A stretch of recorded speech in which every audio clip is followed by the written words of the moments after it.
today's video, guys, I'm going to finally show you the best updated game user settings here in Fortnite Chapter 3 Season 4, which I'm using here already since the release of the season basically, and I gotta tell you guys, my game is running butterly smooth. By the way, if you want some extra gameplay, you can afterwards also make sure to check out my arena gameplay video, because I played arena for 1 hour, you know, tried to get like as many arena points as possible.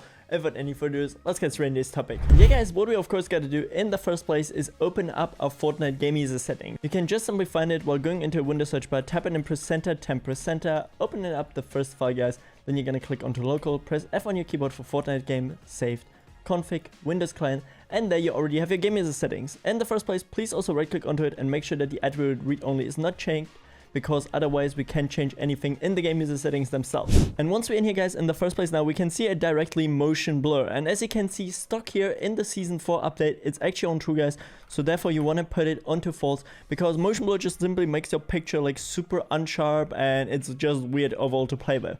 Then we also have B show grass, guys. This one you gotta put onto false, therefore you can actually minimize the amount of grass, or better said, like tweak down the graphics a little bit in Fortnite in order to get more FPS.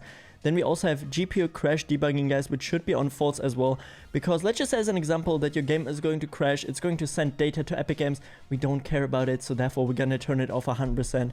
Then we also have B latency tweak 1, which we're gonna leave on true, guys, and latency tweak 2, which we're gonna leave on true as well. Then in the next place, guys, you can see now anything which is somehow related to ray tracing, you just simply gotta put onto false and basically like on the lowest possible, which is here right now, ray tracing reflection quality onto 1, then here ray tracing AO quality as well onto 1, and ray tracing GI quality you gotta put onto 0. Just simply make sure everything which is somehow related to ray tracing is completely turned off in your config as well.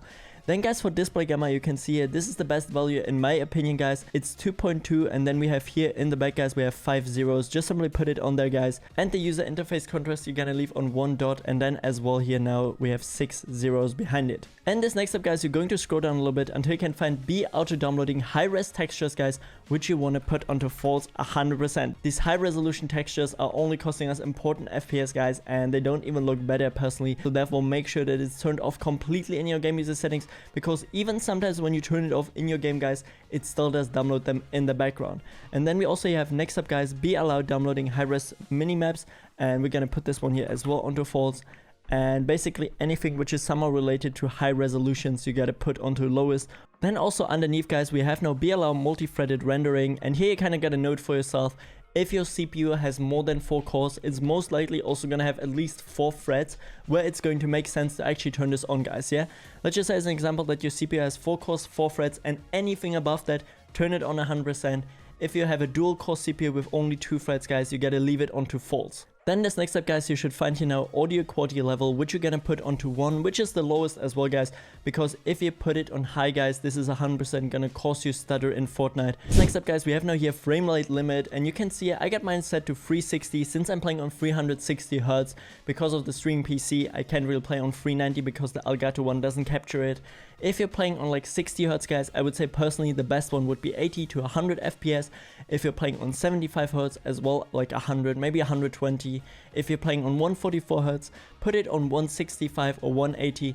And for 240, you're gonna put it directly on 240 or 360 as well onto 360. Then once we scroll down a little bit, guys, here we should now see the following here, the scalability groups, guys, and there you gotta make sure that you copy exactly my settings. Yeah, resolution quality set to 100 and the rest onto 0, or basically the lowest possible. We want to get maximum FPS out of our Fortnite, and therefore, yeah, we gotta put it to the lowest one, guys. You won't have any competitive disadvantages, because even the viewing distance on 0 still showcases you like 300 to 400 meters away what's going on. Then as well under chat settings, guys, you can see that I have most of it actually set onto false, guys, and I would recommend you to turn every single one which I have here onto false, because this is just stuff which you don't need, and these are services in the background sending data to the Epic Games servers, and this can overall just decrease your FPS, and the more is going on your screen is also going to be way more hardware demanding. So therefore put off everything which you can here, guys.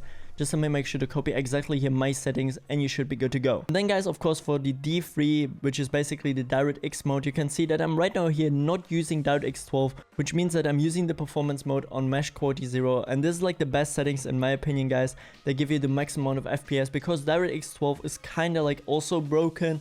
I know for a fact that a lot of people also can play on performance mode, but still, when it's working on your PC, performance mode is overall going to give you the most amount of FPS in the season. Then you're just simply gonna click here on onto file, save it, close it guys, and then you're gonna right click onto it, go into properties and make sure that you put the attribute read only here now onto checked. Then we're gonna click onto apply and OK, and we're already done here. And with that said guys, we're already done here. If you enjoyed this video, please don't forget to leave a like and subscribe to my channel. That's what I might say so much, and until next time, stay awesome.